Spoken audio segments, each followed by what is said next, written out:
So in that last call, so we're just going to run you through just a bit of a thought process in terms of this the timeline of a longer term client, because in an ideal world, if we wanted to achieve results like this, we need to have a client in a position where 9 times out of 10, a lot of those transformations, you're not going to have the guy on the left hand side immediately go into the guy on the right hand side if they don't have a lot of tissue in the first place. You're going to get some level of training response um, in like a single block of coaching because they might be coming from an untrained state and then they're now going into a state where they're adapting and they're responding and they're growing new muscle. But if they're constantly in the deficit the whole time, the actual physique development taking place is probably going to be pretty minimal. So I think from like a long-term physique model, in an ideal world, in those situations, once we've gone through that onboarding phase, once we've got the clients into a responsive place, once we've gone through that priming phase that we spoke about previously, and we've gone through those pillars that we spoke about previously as well, and we've got that green light, in an ideal world, we have a period of time at a higher calorie set point to actually drive some form of progression within a training stimulus, and that would be, regardless of how you compact the program. Like we had a live last week on program design where we went through, and one of the sections within that program design live call was like non-competitor orientated client programming, where it was looking at different formats of splits that we can put beginners or initial kind of body composition related clients on. So it would go through like 3 day splits across the week and how you manage volume, 4 day splits, how you manage volume, and whatever you pick in terms of your program or your split or your training setup. In an ideal world, if we really want to have like shocking A to B transformation pictures, a lot of the clients that are coming from grassroots in terms of not really having any form of training background in the past are just going to come with no muscle. They're not going to come with a lot of lean tissue. And when we see clients that are, this whole term skinny fat and this whole term, especially for blokes, but females will get it as well. Females that want to get a influencer type body, that want to get the fucking bird who's wearing the leggings on their Instagram profile. I want to have a figure like her. Like all those females that are on those profiles, all those females that they're aspiring to have got a boatload of muscle to be able to look like that in the first place. And if you're coming from a higher body fat percentage and if you've not got lean tissue, if you pull all of that body fat off, you're still not going to look like the individual that they're actually relating to on their kind of vision board, on their timeline. So I think the biggest thing to understand there is like it's making them understand the importance of, step one is putting you in a position where let's actually build some tissue at the same time. If we have the time to do it and we've not got we use the example of the UP transformation before our, where it was like you've only got 8 weeks, you've only got 10 weeks, you've only got 12 weeks. You're not going to have the luxury. You need to get to work. But if you're keeping a client for the longer term and that client doesn't have a holiday or a photo shoot prep or whatever it might be, we can budget in time to actually get these things done. Now, that priming phase that we spoke about on the last video, that needs to still be done regardless, because if we're getting a client that comes in who's completely out of shape in terms of being inflamed, holding more fat mass than they need to, and they're on this left hand side, that's not an individual where you can push calories and drive a positive response. But once that priming phase is done, this individual on the right could be in a position where we can spend a period of time creeping calories up and putting some lean tissue on, and then we're in a position where we're in a good place to drive fat loss and to really get them down to single digit body fat and to get them down to good conditioning for a shoot type transformation in the first place. Um, the So I the think it's, hierarchy, we go on. sorry, What Matt, were I you was gonna going say? to jump in and say, I think it's worth remembering. If you just go back to that previous slide with the growth phase on there as well, I think it's also Yeah. worth remembering that when we compare a fat loss phase and a growth phase, they're going to be the same extreme in the sense of, like, we talk about a lot, and we went through this obviously last time, where we prep someone to diet so they're in a position where when we take food away, when we push cardio, when we push expenditure up, we're not seeing these negative markers getting significantly worse. But the same thing's going to happen in the growth phase, if not actually worse, because if you've got someone who is, their stomach's all over the place and they can't tolerate any food and sleep is terrible, and again they're chronically inflamed, and we suddenly try and push more calories into them, like things are going to get rough really, really quick. And actually, you can leave someone pretty quickly in a position where they actually look significantly worse than where you started with them because you've rushed Yeah. into that too much. And I think it's a really interesting balancing act with this because clients are chronically under muscled typically. Like if we look at the average person, like the body that they aspire to look like, as you said, isn't just a leaner version of themselves. But equally, we have to get this stuff correct. Because otherwise, we just leave ourselves in a situation like, well, we haven't actually done anything with this person. We haven't actually got things correct. We haven't really moved anywhere, and that's what they were doing beforehand. So once that pre-prep is nailed, then we specifically get into a really good growth phase and put some good tissue on someone in what we can actually do in sometimes a short space of time. Then we diet down. It's like, right, we've actually got something to show off here, Yeah. rather than just a situation where it's just a smaller version of them, which no one really wants to actually look like. Yeah. And like you got to think more tissue. If we're going through a phase of driving progression, if we're going through a phase of building muscle, we're in a position where metabolically they're going to be in a better spot after that, regardless, because they've got more metabolically active tissue, they've got more muscle mass to expend calories, they've got more muscle mass to use calories. Um, you're probably at a high calorie set point to dart from in the first place if you've gone through a phase like that. And like Al said, you're in a position where you've got more to show from it in the first place. Whether it's a female client looking to have more shape to their figure in terms of more curves and more the legs, glutes, etc., are a massive one for a lot of those initial goals, right? Like that's not going to happen if you diet down from a high body fat percentage and you're untrained, it's pancake central by the time you get down to that end point in terms of fat loss. Like you've got no ass, and probably looks even worse than if you had a Yeah, higher body you've fat percentage. disappeared. Also, It's there's not. we're clipping that for Instagram, by the way. Just I want a gif of you just saying Pancake Central on repeat. They're literally going to sit you down in that concert room and they're going to fucking ask for their money back. They're like, mate, I put a pair of jeans on now and there's nothing there. It fell off straight away. Yeah. Um, but yeah, it is critical, and for a female, especially for that female client that isn't coming from that trained background, you're going to have to build trust there in terms of, weight training is your friend, resistance training is your friend, getting stronger is your friend, and this whole notion of toning up and slimming down, like they realistically, when they say tone, they mean building muscle, and there's obviously going to be there's an elephant in the room there in terms of there's going to be some form of apprehension to do that because of misconception and what they've kind of like Chinese whispers of what they've heard the mates saying, what they've read in magazines and all this bullshit. But we're in a position where for female clients at the start, the biggest take home there is getting them in a position where they get comfortable with weight training and training hard in the first place, and that's where the results will really start to thrive. Like all the clients I had on the gym floor that got female clients that got really, really good physique based transformations were the ones that maybe weren't that into training at the start, but they really got into the groove of starting to love it. And then they're absolute savages. And, they'd be some of your hardest training clients on the gym floor. And those were the ones, funnily enough, ironically, that had the biggest physique change where they just got stuck into putting new tissue on their frame. And if there wasn't any training stimulus there in the past, you will gain muscle quickly because there's nothing there that was stimulating that response in the first place before. Hmm. And even if, again, if you do that properly, like if you see a fat loss phase, it's not a time where training is naturally going to progress really well, is it? Like Yeah, they're yeah, not. You can, however new someone is, however well you align these different things, you're not going to have someone in a position where they're making a massive change training wise over a 8, 10, 12 week block, whatever it might be. So yeah, do you want to do that from a point where someone is weaker or someone is stronger?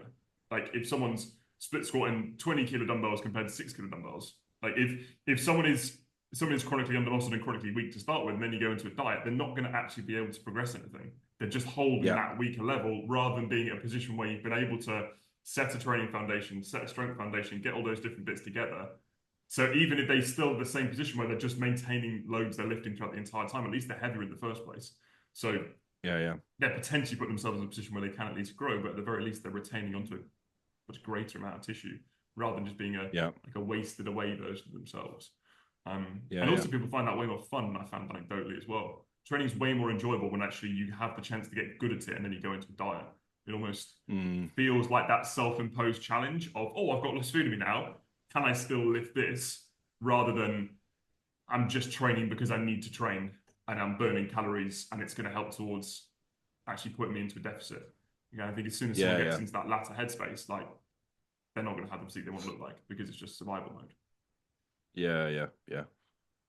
Um, from a thought process standpoint, in terms of building into that growth phase for clients, the three biggest pillars there is going to be calorie manipulation, nutrient quality, and making sure the GI is up to standards first before you start increasing calories, particularly protein. When a lot of clients come to you, they're going to be on a very low protein intake. And this is where you'll fall into the trap and everyone will fall into this trap when they start coaching without a kind of foundation of experience, where you'll get into your calorie energy requirements calculator and you'll go, right, okay, we've all done it, Mifflin, St. Dewar, and all the calorie calculators where it's like, right, what's your body weight, how many times a week do they train, what's your, you can work out your lean mass or just go through your total body weight, how old are you, age, sex, right, he's male, 45, trains 5 days a week, he's this height. And then it's like, right, maintenance calories is 2,400 calories, whatever it might be. And it's like, right, 30% protein, 30% carbs, whatever. And it's like, oh, we need to have a gram per pound of protein. So we're going to have to put you on 180 grams of protein, 160 grams of protein. But you get their initial assessment from a client perspective when they're first on board and they're having 45 grams of protein a day. And then it's like, right, we're gonna start you on 180, and then they're shitting out the eye of a needle for the first 4 weeks of coaching because their GI is absolutely just in destruction from the amount of protein they're having in the first place. Like this is the same as if you're introducing training stimulus and you're introducing volume exposure. It's the same as if you're introducing, a step target. It's the same as if you're introducing cardio. You're in a position where you wouldn't start someone on 30,000 steps. You wouldn't start someone an hour of cardio a day. You wouldn't start someone on GVT, 30 sets per workout 4 days a week. So if you times their protein intake, animal protein intake, by 4 at the start, they're gonna have a difficult time processing that amount of food, right? Mate, that's a divorce right there. Because that is someone It's fighting like an absolute trooper for the entire day. And then, yeah, and couldn't be a better complaining team. they've got loose stools, complaining they've got GI distress, complaining they've got bloating. Yeah. Um, you You can know, have clients in the first place that are also not that keen on animal-based protein if they've not been eating a lot of it in the past as well. So you're just going to have to work that slowly up over time. hmm. I think that also kind of leads to a very interesting point at the minute where I was talking to someone last week about how, to a certain extent, at the minute, because obviously there's so many coaches in the industry, as we said actually before we jumped on, like there's so many coaches in the industry, online coaching now is such a big thing. We can't allow ourselves to get to a point where we're essentially just coaching by numbers, and we're just at a point where it's just like this person does this thing because the calculation says it. At the end of the day, Yeah. we're still working with people, aren't we? And that's always going to be the biggest foundation. And if we get to a stage where it's just spitting numbers into a calculator and then what comes out of the other end is what that person has to do, we've kind of lost the fundamental of what we're actually doing this for in the first place.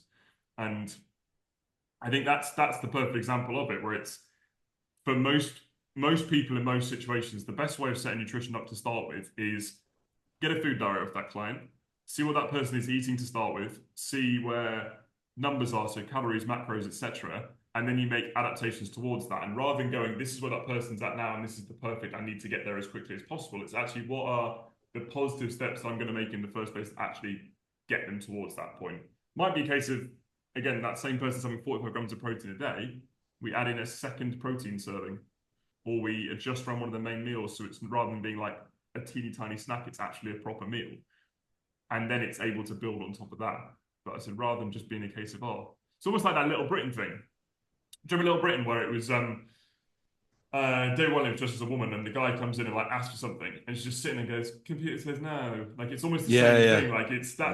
that You could be actually you what. actually said that surprisingly well. Hey, I'm not gonna say I haven't been practicing that. Yeah, but then when she says that, she also slams the keyboard, doesn't she? Remember? Yes, I can't do that. Like, I think my mic would explode, and I've got such a precarious setup on here that everything's going to fall off. Camera's going to go straight backwards. But that's what we would potentially get to, is that if we do just use calculators and things, yes, they're going to have a place, Yeah. but it's a human being. We coach the human being. What are the little steps that we can do to get that person to a better place, and then bring those in? Yeah, it's the whole notion of like starting with from from a diet perspective, starting with the diet they came to you in, and then starting to modify and optimize it from there, and kind of expanding it, as opposed to kind of throwing everything out the window and putting in something from scratch. You are going to have to change fundamental things at the start, but that's also relative to the client's ability to buy in and adhere. And if you've got someone that you know is going to be a little bit flaky there, you're going to have to be more accommodating than others. Yes, yeah, especially because these are normal people.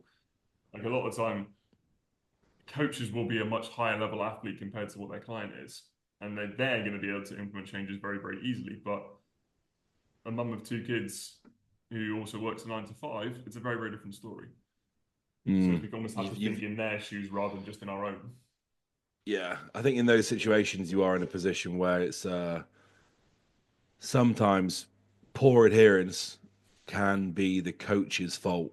And it sounds silly, but poor adherence can be the coach's fault if it's being driven by a plan that's been put in place they're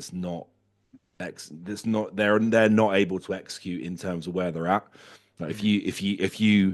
if somebody comes to you and they're on two slices of toast for breakfast, they're having a sandwich for lunch, and they're having mashed potato and sausages and beans for dinner, and you go, right, Sally, you're going to have to lose 30 pounds here to get to the target. So meal one is actually going to be 200 grams of ribeye steak and portion of almonds. Meal two is going to be a salmon fillet, and meal three is going to be more red meat.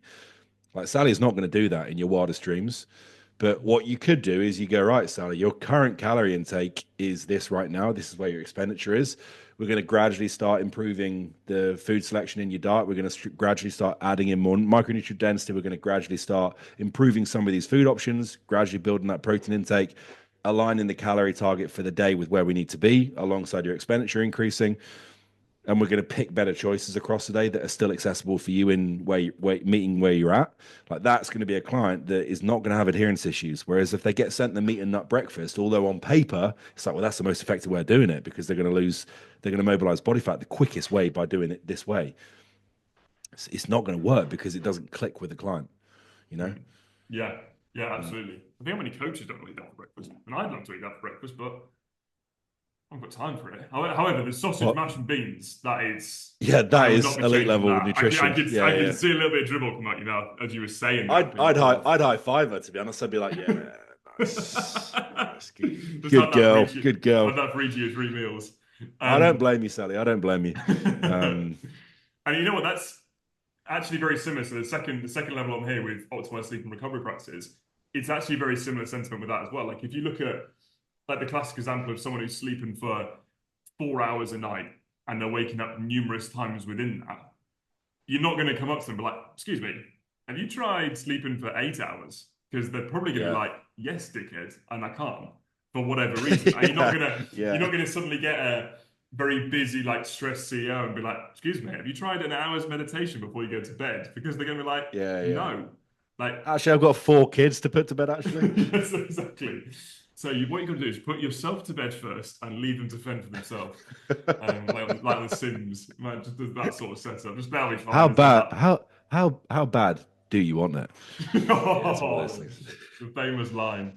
But even for someone who's almost in an easier situation to get better sleep, like single man or Yeah, woman, they've got bad practices that they've done for an extended period of time. You're not necessarily going to try and correct every single one of them at the same point. Like, because there are yeah, so many yeah, nuanced things you can look at with sleep. We're like, right, there are 10 things we can do to improve this. You're not going to go, here are 10 things to improve this. Here's two or three. Let's get these bigger yeah, ones in place to start with. Can we reduce down light exposure in the evening? Can we set an alarm in the morning so at least we've got some control of bedtime and wake time, and then start to ease these things in and then add extra bits on top of it? yeah, And if we think of it as with both these two bits on here, like if we've got nutrient quality coming up, we've got sleep quality coming up, like that makes a massive, massive difference. yeah, yeah, We should have obviously done this during the pre-prep phase anyway, but if we can either continue to improve these things or at least the very least make sure they're being maintained, like fantastic. That's still going to be a response for that's actually going to take what we throw at it. And as I said before, if we're looking at growing, if we're looking at pushing tissue onto someone, it's going to be a pretty taxing process, incredibly yeah, yeah, taxing yeah. process to be fair. And if we have these things in place, it's going to be productive. If it's not, then that's just getting a hell of a lot worse than someone who's literally only Yeah. getting 4 hours of sleep a night and only eating sausage and beans. And Yeah. they might be the happiest person in the world, but they're not going to look that great. Yeah. Yeah. Yeah. Um, you could argue three and four. You could argue three and four can go vice versa.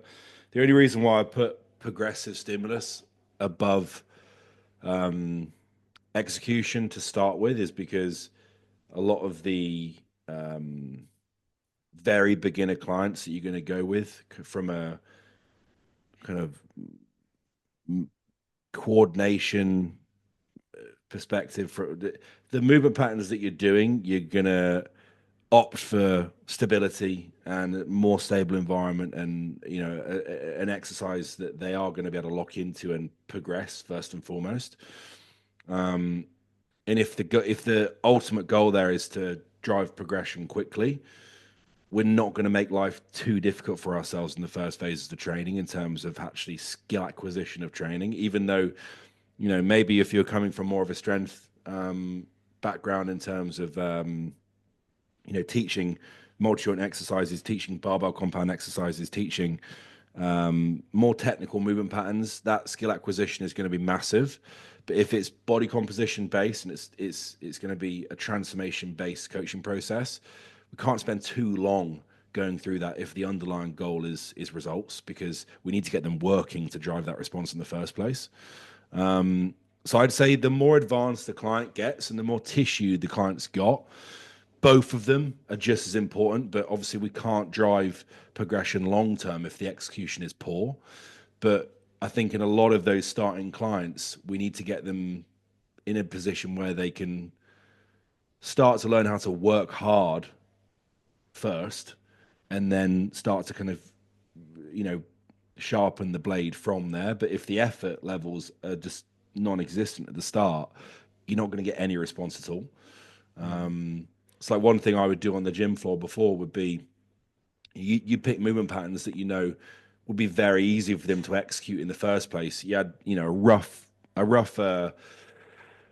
understanding of tempo, a rough understanding of joint alignment, and you pick machines that they can pretty much do no wrong by in terms of this is where you move through in terms of the range. This is where you're gonna pause. This is where you're gonna have control. This is a rough tempo you're gonna follow. These are the reps you're gonna do. Let's actually start working how to actually apply yourself now and work hard in the sets.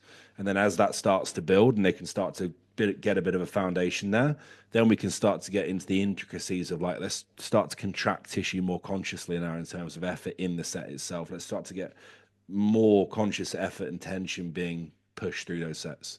Mm. And that's obviously what's going to take it to another level. But the effort side and teaching clients how to work hard is huge at the start there in terms of hierarchy of importance for driving that stimulus for change.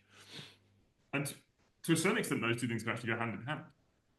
But they're going to be Like, taught at the same time, yeah. yeah, like you can develop the skill side of things, and you can develop better quality training, and Yeah, use other things to work pretty damn hard. I mean, like yeah, it doesn't have to be a case of you're getting across the client, oh, this is like phase one of training. We're just going to teach you how to train and then do nothing else. yeah, It's yeah, just understanding what someone needs. Like, for example, like, and also realistically, you're teaching someone how to train. Like, if you've got someone that's never trained before, you get them doing a body weight split squat, you're gonna wreck him. going to be a Especially someone train who's wreck. who's heavily overweight. Like, it's going to be unbelievably difficult.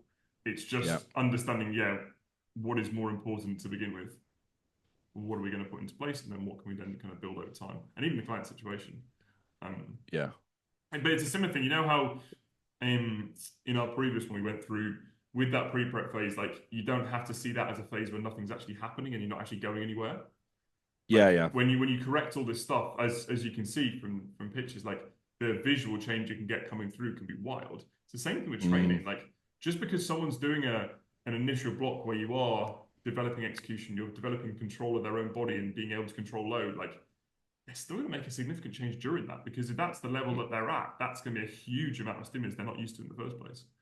Um, yeah, I find training really interesting with these bits as well, um, because especially with comparing PT to online, obviously PT it's going to be typically a lot easier to do this, whereas in an online setting it's more a case of you've got to go in on this stuff to start with, you've got to see yeah, training footage, you've got to like regular contact with someone. You can't just be once a week checking where you're just going through kind of other data points through the week. It's like, right, if we're actually going to get Mm, training into a good place, you've got to put the time and effort into it. I remember yeah. I used to coach a female client who I think I coached her about 3 years in the end. I would say for the entirety of her first year of coaching, she sent me through video of every single exercise that she did for every single set. And there obviously would be some moments where it's like, yeah, perfect, like this is spot on, good. But because we were building a bit more from the ground up, it's a case of, right, change this here, change this here. And we could see that improving and progressing over time to get to a point where it's actually, okay, this stuff is looking pretty good now. Now you can focus on numbers.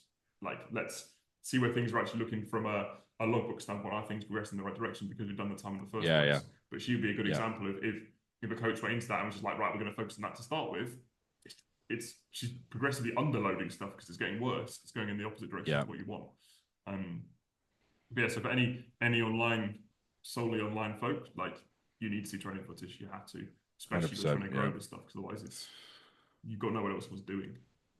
Yeah, you can have two. You can have the execution extremes where loading is being cut short to overemphasize execution, and then you're going to have the opposite end of the spectrum where its effort is a little bit higher, but exercise setup and execution is poor, and we're just going to have a balance of both, right? Absolutely, absolutely. This is just the conundrum that you're just going to have to manage across that process because, you know, for all of these clients in this phase, if we're going to eventually move into a fat loss phase following this process, you still want to have some form of control over just not actively driving body fat on as you're manipulating the calorie intake. And you know, if you're a competitor or you're a more serious trainee in terms of like you train hard in the gym, you've got a lot of muscle mass as a coach, you for a lot of these clients that are coming from an untrained background, you can't approach the aggression that you push your own calories like they would push theirs. Like you see a lot of this with people who compete, bodybuilders, female and male who compete, that are putting their clients on very similar diet protocols to what they would have themselves, where it's like, right, we're going to start pushing your calories hard, we're going to start driving calorie exposure up, but you know you're in a position where the client is inflamed, the client's GI is not up to scratch with assimilating that much food, and you're in a position where you also don't want to take a step back in terms of driving more body fat on if they aren't susceptible to taking that amount on. So be patient with the calorie manipulations and stretch each one of those calorie manipulations out as long as you can. And we're just trying to basically balance those two things across the course of the phase. Like the ideal set point for growth trajectory is to seeing methodical, controlled weekly rate of gain that you know you can control body composition with, alongside everything else like appetite, like digestion that you're tracking each week, and being patient with the calorie adjustments. If a client is gaining a certain amount of if they're gaining 0.5% or 1% body weight per week, and that continues to move forwards in that manner and that trajectory, just like I would as a with a competitor, I wouldn't adjust the nutrition if I was seeing a consistent rate of gain week on week, because I know that the intake that they're on is sufficient to keep coaxing that response forwards week by week. But if we are starting to see a stagnation, or we are starting to see even sometimes body weight dropping from maybe expenditure moving up in other areas like training or whatever, you know, the steps might have gone up across the week because of X, or training intensity might have warranted more calorie expenditure.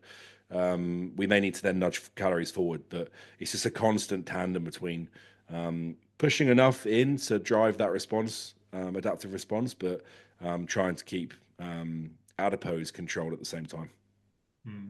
And as a rough idea of numbers, people like majority of people aren't going to need more than over a month, maybe 200-300 calories extra, especially if Yeah, someone's in a decent period of time where they've been trying to grow for. Obviously, if someone's very yeah, much at the back end of a diet, that might be a little bit different, but you're not going to be adding 300 calories a week because it's not doing anything apart from just you're seeing massive scale weight jumps. You're seeing again someone's physique getting worse, and then you're just at a point where you're like, well, we can't actually grow from here because the body's got super super unresponsive and super unproductive at this point. It's one of those ones I think also people sometimes oversell the importance of a surplus. Well, obviously, yes, it's going to be one of the most important factors, but when it comes to you're looking at data collection from a client and we maybe haven't got training progressing or we're not going at the rate we'd like to, doesn't always mean that we need to add a huge amount of food. It's not necessarily going to be more calories are going to fix it. It's can we go into other areas? Can we dive into other bits? Is it a case of we need to look at, we refer back to what we did at the start, is it a case of sleeper starts come down? Is something else skewed through the week? Does training need tinkering? It's not necessarily one of those ones where it's a case of almost like looking for more food every single week with someone's data and then finding a reason to put that more in there. It's not like, oh, weight's held for a week, I'm going to give you 400 calories extra. You've had one bad training session through this week, I'm going to give you 400 calories extra. It's just understanding kind of that pick and choose. But it's actually one of those ones that we can be a little bit slower with it and have everything else being perfected. That's someone that's probably going to be growing the most effectively. Yeah, for sure. For sure. Um, that would look like for everyone that can see the video visuals there. If you look on that left hand side, that's a pretty easy way of looking at right. What could a typical rate of gain look like in terms of adjustments and how that could be a bit more of an inclined slope. And if that was the course of 20, 24 weeks, you're looking at right over a 20-ish week period, we've got best part of 6.5, 7 kilos worth of gain there from bottom point to top point.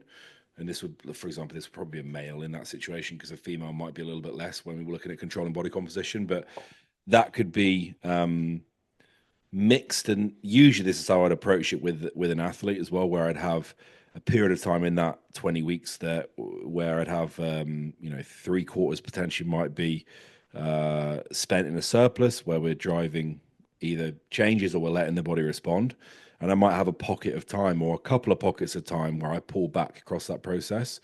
So if we look at hypothetically a 20-week period, you could use 4 weeks within that 20 weeks, which would be like 20%, right? Where we would have time to then taper the calorie set point, the calorie exposure back. It could be like 2 lots of 2. It could be one block of 4 weeks where, the value of pulling back to maintenance sometimes when you're spending time in a longer surplus, you can have that little reset in terms of body fat starting to pull back down. And most often than not in these situations, most importantly, you can have that reset with resetting appetite, resetting digestion, resetting the GI, and having periods of time where you're just kind of like pulling the string of the bow back before you release it again. Because for a lot of these clients, they're not going to be used to eating that amount of, when they're in a relative surplus or they're at a higher calorie exposure, a lot of them aren't going to be used to eating that level of calorie intake for a consistent long period of time. So they might need a mental break from the calorie consumption. But you have a couple of windows, a couple of weeks worth of opportunity there where you might pre-plan this, or it might be something that you just act reactively based on the check-ins. But don't be afraid if you are in a position where you're starting to notice certain things, whether it's body fat accumulation, whether it's digestion starting to compromise, whether it's appetite regulation starting to compromise. Don't be afraid to then have periods of time in that growth phase where you do taper things back to a relative maintenance set point, even sometimes a small deficit, which will be closer from a calorie perspective, closer to where they started or just below where they started the growth phase, relative to obviously where they've crept up to during that phase in the first place. 100%. And we can say from experience, when you get to that point where you're bullying food in and it's not going down, right, it's going to feel horrible. And if you think Yeah. say for like an average person, they don't need to do that. Yeah. Like they're not trying to build enough tissue because they're stepping on a competitive stage. Your average gym pop client, like that's not the reason behind this. You don't have to just force feed them to the point of they're being sick type thing. And it's one Yeah. of those ones that can actually be quite a quick fix. But also, again, like we said this before, didn't we? Like when we look at that kind of circular timeline of if this is step 2 into this growth phase, like if you think someone has that period of time pushing up, they hold maintenance for a short period of time, they've been able to kind of keep body composition in check, they have another little push up again. If you think the total amount of extra calories that someone still will be eating here to then be able to go into a diet is a completely different place for someone to be. Like that maintenance block here is going to be significantly above where their maintenance was before. So this is also Yeah. priming someone to diet at the same time. rather than Yeah. leaving someone in a situation where food is low and they've got nowhere else to go. Like actually, this is also kind of longer term thinking, actually setting us up really nicely too. Um, whether it's 1,000 calories extra we can start to pull down from, whether it is even 500 calories extra, it's all putting the body into a much, much better place.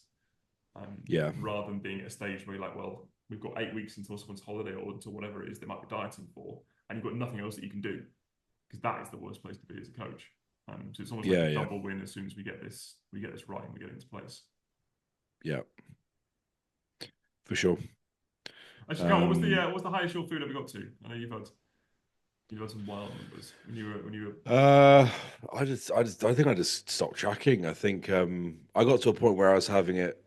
I was having a delivery every day as my last meal, and that was obviously that was sixth meal to finish the day. Where I'd normally have a Nando's, I'd have like a boneless, but I was spending like 40 quid on Nando's a day.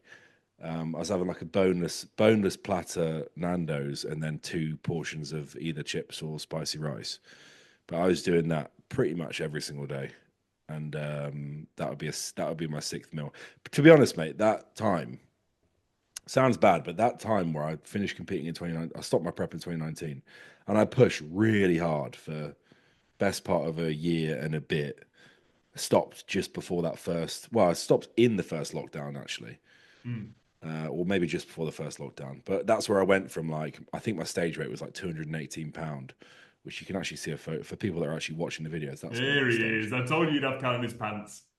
I think I was about 218 pound on stage, and I think within about it can't be more than 4 months I was 300 pound. Mental. So it's like 20 pound a month for four, like yeah, pretty much 20 pound a month for 4 months straight. Mm. And then I held that circa 300 for about a year, and that pretty much ruined my appetite for the rest of my life. Yeah, mate. You know, mine's similar. So mine's not quite as extreme, but I remember when would it have been? So my last harder diet would have been my shoot start of last year, and I Yeah, was about 115 kilos before I dieted into that. Um, Bottomed out at about 90 kilo, and then similar thing within 6 months was up to 120, yeah, and was just like okay, and that was eating relatively normally, and then obviously kind of pushing it a little bit, and it's crazy, isn't it? But as a, like we do this stuff because we find it fun, and yeah, like it's the same thing. Like I never want to get anywhere close to eating that level of food again, and I don't think I could because like mine through direct macros and direct calories was 5,500 calories a day, so not including trace. yeah. And It's a I decent amount. like now 3,000 calories, very happy, and it feels like a lot. I Yeah, can get up in the morning, have a coffee. Like what is it, 9 a.m. I'm not eating anything. It feels great. But yeah, again, yeah. like sometimes people need this. Obviously, competitive athletes need this because they need to make that significant change to their physique. Average people Mm. are not gonna want to do this, and they're not gonna require to do this. So again, as a coach listening to this and watching this, don't get. Al's camera just broke, but we're back in To be fair, action now. I've always said I've got a face for radio, so Well, now yeah, it's yeah. unfortunately it's the universe proving a point. Um, you can just hear me instead. And for anyone So who's listening to this and be really confused now, you're gonna be like, well, he never went anywhere. But yeah, yeah. Um, so just the premise there in terms of looking at just looking at that seesaw there, and again, I go through this in the advanced transformation, in the advanced shoot prep and body transformation section on the ICM. I go through this on in a lot of detail, but this is a very simplified format. But just view the risk in terms of that surplus phase, that growth phase. if we do push the if we do push the envelope there. Also, where did push the envelope come from as a statement? This doesn't make any yeah, sense. no one's I ever said pushed it an the other envelope day. in their entire life. I said it the other day. I said it the other day in my check-in. I was like, push the envelope. I was like, You know where's what? that even come from? You know what you're gonna find as well, because you know when you have a random saying like that, but you're like, oh, I've said that once. I've always said it. You're gonna say it about 100 million times a day now. It's Yeah, gonna end push up the in every envelope. conversation. Like I remember you went through a phase of nurture was like word of the day, and Nurture's a big one. Yeah, everyone got nurtured for a decent period of time. It was nurture, the same thing. nurture, marinate. Time. What other was it? Runway was a good one. Runway in the timeline. I do Um, like it's a smaller one. You just saying the word drive as well. Drive. Yeah, That's a good drive one. us forwards. I can hear Um, you saying that both training, just shouting the word drive, but also just saying drive like adaptation, drive response, yeah, drive a truck, yeah. drive whatever Drive you a want. truck. Yeah. To be fair, actually, Um, to be fair, anyone, actually, I think you can comment on podcasts and things. Anyone who's watching to us on YouTube, drop in the comments below any calisms that you have heard over the years, because there'll be plenty. yeah, there'll be a Or few. There'll be a I few. would I would say words that you associate with Cal, but that you might get some words that you don't want in there from. Yeah, probably hide those comments. Probably hide Especially. those comments. Um, but look, when we're pushing calories with clients, if we look at the general outline for short, sharp feedback points, um, more is not always better in that situation. We want to keep them in a slight surplus. We want to stay in control there in terms of body fat control. If we steer too far down the route of an aggressive rate of gain with their body weight, we are going to run into bigger stumbling blocks there that are going to cause longer term issues moving into that fat phase, in that fat loss phase. And you're ultimately kind of reverse engineering the work you've just done in the priming phase. You are going to see more issues with the GI if we push calories too hard. You are going to see more issues with inflammatory control. You are going to see more issues with their ability to actually partition and assimilate the nutrients they're having in the first place, especially if we're in a position where we're pushing protein at the same time. We're getting a load of macronutrients that are pretty complex to break down. They might not have the best environment to break those foods down in the first place because the diets were not that complex to start with. They're just eating probably less calories and probably not very they're eating carbohydrates and fats previously from processed foods, and now we're starting to get them on more nutrient dense, single ingredient, higher fibrous, higher protein foods where they're going to require more digestive processing to actually get down and assimilate in the first place. Can be a bit of a train wreck if we push things too hard too quickly. So take your time, just like anything else. Take your time, increment up, one step at a time, one adjustment at a time. And if use the rule of thumb with these clients, if you're in a position where you put them in a growth phase and they are gaining weight, even if it's 0.5% of their total body weight, and it's a consistent gain, and you're in control of recovery, you're in control of sleep, you're in control of their ability to adhere to the plan, you're in control of some form of progressive training stimulus, which is being executed well. Don't change a single thing. Let that client run. And if that starts to stagnate for 1 to 2 weeks, or you see any of the other things start to shift in terms of progression and recovery, then you have an opportunity to have a small increase in calories. And for a lot of the time, it might be 100 calories, it might be 150 calories, it doesn't need to be any more than that. Like Al said, maybe 300 calories within a month's worth of time in terms of total change to the diet daily. You're talking small changes, but that's that intricate approach that's going to allow you to stay in control the entire time. Mm. Um, And it's like and it's that. So one of the biggest things I've learned with online is ultimately we're here to coach, not just to entertain. Like you don't just have mm, to make a change and add some more food in there because you feel like you need to do something. It doesn't just yeah, need to be like, oh, I haven't made an adjustment for a little bit of time. Like the client's coming to you for a result, they're coming to you because they want to see and feel a change coming through. If those changes are happening, great. Like the actual on paper stuff can stay exactly the same. Like you can have yeah, situations where you go 2 months without making a change because if everything's working really well, then fantastic. Like yeah, you don't have to push the envelope anymore and like try different things. yeah. Oh God, you kept a straight face there. Drop to push the envelope. Did you? Did you? Oh, Did you? I didn't even hear did you that. know? Oh, I didn't even realize. Yeah, mate, I'm not gonna lie. The perk of my camera now being off for a little bit, I was struggling to keep a straight face as I said it. Yeah, that I didn't even process you just saying those words. Oh, it's you're too in too deep, unfortunately, in too deep into the envelope. Into the yeah, I pushed the envelope too hard. Damn it. Um, well, let's run through fat loss in general, but like a basic concept of managing fat loss phases for clients. This will be the biggest thing there in terms of um, you know, left hand column total fat mass, bottom column fat loss duration. So like the right hand side. If people are listening to the podcast and not watching the video, this is going to make no sense. But I'm going to elaborate this as well. Use the analogy of landing the plane. I'm not a pilot. I've never flown a plane before, but I could probably guess from watching films and just having a general appreciation of how, you know, airplanes work.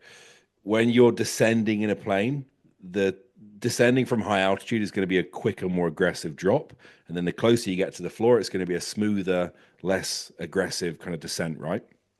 The fat loss phase for clients, and we spoke about in the video before, when Al said, "Oh, buying for a client, getting results quickly, getting results when they come through the door is important to get buy-in and get trust with the client." Like that's rule number one, really. But we're also in a position where we can afford to push them as hard as we need to push them to elicit a response at the start if they're in a position where they're fresher psychologically and physically. And at the start of a darting process, that mental and physical fatigue is going to be at its lowest point. At the end of a darting process, that's where they're going to be most vulnerable and fragile in terms of adherence, in terms of where they are, in themselves, discipline, resiliency. So at the start of a coaching process, we can afford to have a more aggressive rate of change with fat loss and push them a little bit harder at the start to see that return because they have that higher stress tolerability. And then when we say if we use a 20-week phase, that first 10 weeks is the business end of let's get into the sticks here with getting this change, getting this rate of loss locked in, driving fat loss, and seeing tangible weekly change. The last 10 weeks is going to gradually get slower and slower and slower in terms of the magnitude of change as you get closer to the end goal. But because we're in a position where that last 10 weeks is going to be their body at its most fragile, its most beaten up, their mind as it's at its most susceptible for poor adherence. So start hard and then finish easy in that regard in terms of fat loss, kind of mapping the fat loss phase. Mm. It's even psychologically for clients, it's much easier this way as well because naturally towards the latter end of a diet, the last thing you want to be doing is playing catch up. And the Yeah, last thing you want is for the first 10 weeks for a client to be like, oh, I feel like I'm behind the eight ball here. Like I yeah, yeah, feel like I can do more and I can push more. And if they constantly feel like that, that's just going to get worse as they get into that second half as well. Like you said, they're in a much more 100%. delicate state by then. So they're at a point where they're like, I still feel like I'm behind here, mate. I still feel like I could be doing more. Like they're going to be completely tapped out by the time they're 5 weeks away from that goal, whatever it might be. Yeah, Um, so yeah, general rule of thumb: the more body fat someone has, the more you can push them. The more stored energy they have, the more you can push them because they've got plenty there in the first place. yeah.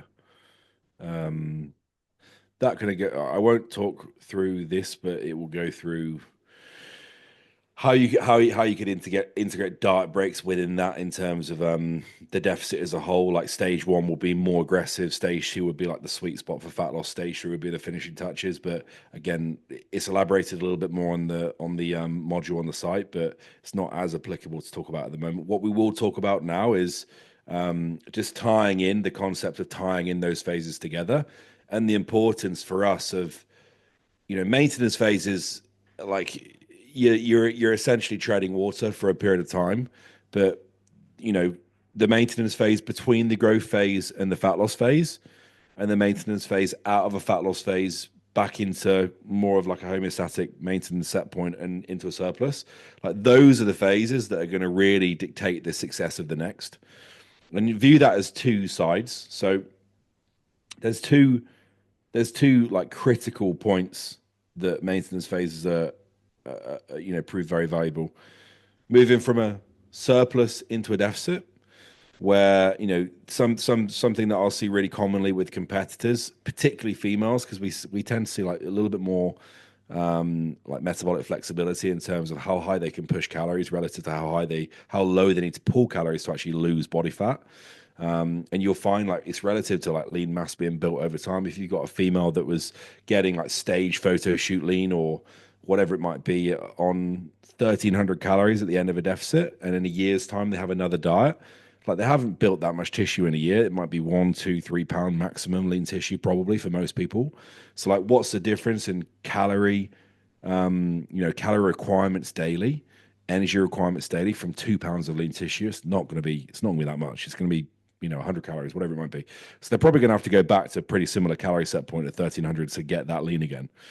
So this whole notion of like building metabolic capacity, building metabolic ceiling in an off-season phase or in a growth phase, so it's only really relative when it comes down to it, to that the lean tissue that individual has and the energy balance they're in. If they're doing more activity and they're on, they're doing more steps now in the next start phase, they're going to burn more calories. So they might be able to eat a little bit more. But if they're on the exact same expenditure, then they're probably going to have to get to a pretty similar set point. So Mm. if you've got a client that is going to get lean on say 1600 calories, but you're back. But Yeah. your growth phase, say you finish your growth phase at 3200 and you've budgeted in a 20-week or a 16-week diet. If you start week one of the diet at 3200 calories and you go, right, first adjustment, 200 calories, first adjustment, 100 calories a day, whatever it might be. We're going to start at 3000 calories now. Then we're going to go, right, we're going to make another adjustment. You've got to remember that client metabolically, with everything else that they've got in their environment, is going to get that lean on 1600 calories a day or 1400 calories a day. So we've got 1500 calories worth of manipulation to make there relative to expenditure changing at the same time. So if you're going in 100, 200 calorie increments from that high set point, it's going to take you 5, 6, 7, 8 weeks to actually see a big tangible response in fat loss. And you see this a lot with female competitors where they go through these off seasons and they'll start prep and they'll be like, right, first adjustment of prep, 200 calories, feedback, no weight loss, no tangible change. Right, do it again. 200 calories, no weight loss, no tangible change. 200 calories, no weight loss, no tangible change. 6 weeks have gone by. You just wasted 6 weeks of prep. And then you suddenly get to, right, we're on 1800 calories now after 6 weeks of dropping 200 calories a week. Bang, 3 pounds have dropped. Another 2 pounds have dropped. Another 2 pounds have dropped. And we've just wasted the first month and a half of a process there because we started at two of a high set point. We started in a surplus, whereas we need to start closer to that maintenance set point to then get into a deficit straight away to allow us to use the allotted time we've budgeted effectively. So that maintenance phase out of a surplus is really beneficial because the first adjustment that you make into that diet phase is you've hit the ground running and we can immediately get to work. Mm. Mm. And even Um, for non-competitors, it's so important as well because in a slightly different sense, where if you think if someone has to go from you've been able to bring calories up, but then you've had to take a slightly bigger chunk out, the average person's going to struggle to deal with that a lot more. Not necessarily because they're not seeing as much change, but more because if you take away 1,000 calories, they're going to be starving hungry and they're going to really struggle to deal with that. So it just allows yeah, you like that little bit of a bridge where rather than for them having a really big change coming through, it almost like feels like more of this gradual thing. You can mitigate hunger for a little bit longer. You can almost like have that person not feel like they're dieting for a little bit longer, but you're still getting the same change coming through. Whereas if you suddenly wipe them, they're going to be like, oh, well, what the hell is happening here? Like, yeah, why have I suddenly gone to this point now when I've spent this time building up food in the first place? Um, so I can't really think of any situations where I wouldn't, even if just for a very short period of time, have that little bit of a bridge there, moving yeah, from a growth phase to diet phase, because it's going to help you so much short term and long term. Like yeah. That will be I really the want to. that is the biggest key for a successful start to a diet phase is getting them out of that, getting them and bridging the gap out of that surplus closer to the start point they need to be at to actually start to respond. Hmm. Hmm. And it's you're also in a position where once you've gone through that growth phase, even if it's 2, 3, 4 weeks, have them just in a period of time where they're able to have. It's going to be a lower calorie set point, but it's still enough for them to maintain productivity and strength with training, and they're letting that new muscle that they've just built, start cringe quote, but they're letting that new muscle start to marinate there in terms of like it's holding on their frame.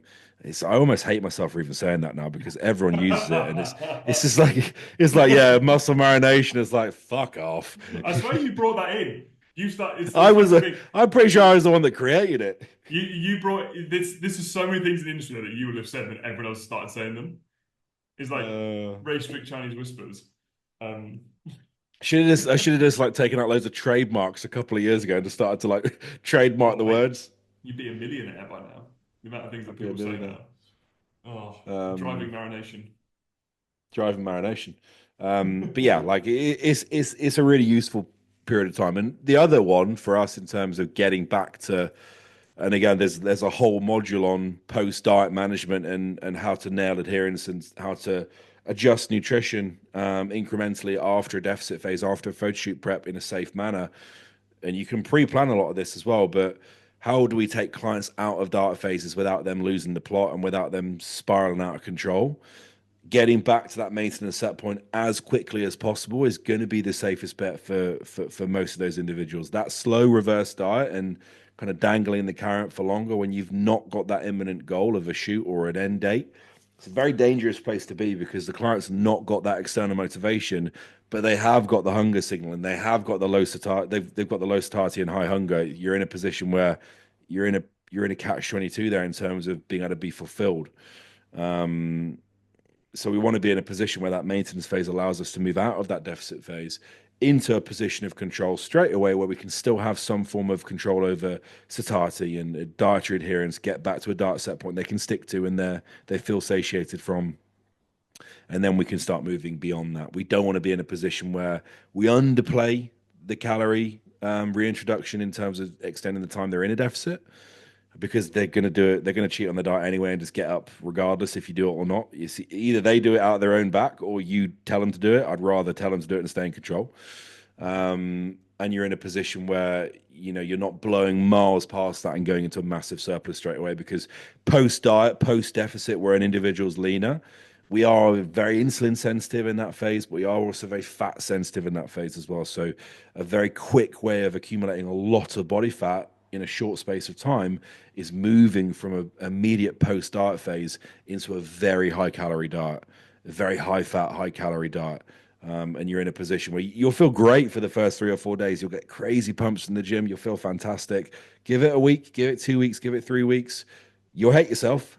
You'll also be in a position where you'll have accumulated a lot of body fat in that time frame as well. Mm. And So visually, that's a it'll big be, one we've got to manage. yeah, just because visually it'll be body fat, it's going to be a bucket load of fluid, you're going to be inflamed again. So that when you look at that comparison of where you finished post diet, then where you are potentially a week afterwards, that again is mentally very, very difficult to deal with because Yeah, you've got everything thrown there at once. Well, like, even just someone being bloated is going to make a difference to how they look at themselves. Whereas if you've got yeah, all those different things, it's just yeah, it's a rough spot for you to be. It's interesting though, isn't it? There's almost 100%. like the interplay between both these two things. You're never going to move straight from one extreme into the next in either direction. Yeah, Like you can't do that. You can't just redline everything the entire time because unfortunately things don't work that way. But yeah. another cool thing we go through. Sorry, mate. Just go back to that previous slide for a sec. Because another cool thing that we also go through a bit deeper in this is obviously when we look at maintenance phases, it goes beyond just food as well. We go through on the platform kind of how we structure training during maintenance phases. Like, are we taking Mm, advantage of that time to run a deload or adjust things around or set new framework up before someone goes into the next phase, whatever it might be. Obviously, nutrition is going to be the biggest part of this, but there will still also be other elements to it as well. So we've got a really cool deep dive on that as well. So anyone who's yeah, already on the ICM has probably already seen it, but anyone who's not, that's where you can find the next stage to this too. yeah. 100%. 100%. And yeah, like I said, on this, where is it? On here,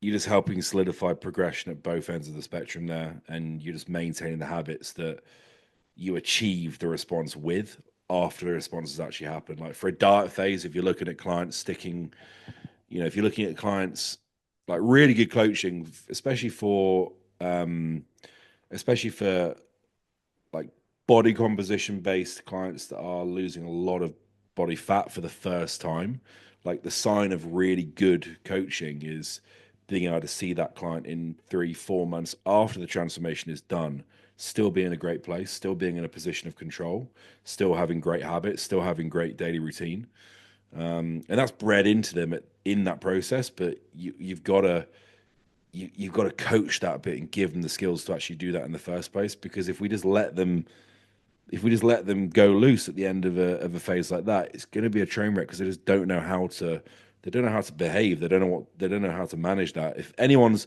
competed that's been on this call, you'll know that feeling post prep or post photo shoot prep. You don't even have to get on stage when you've got to a very lean set point.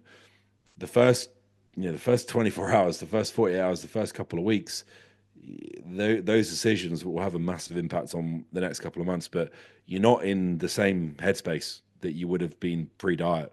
And it's easier said than done. Not slipping off plan is easier said than done. So we've got to coach that bit into them before we get there.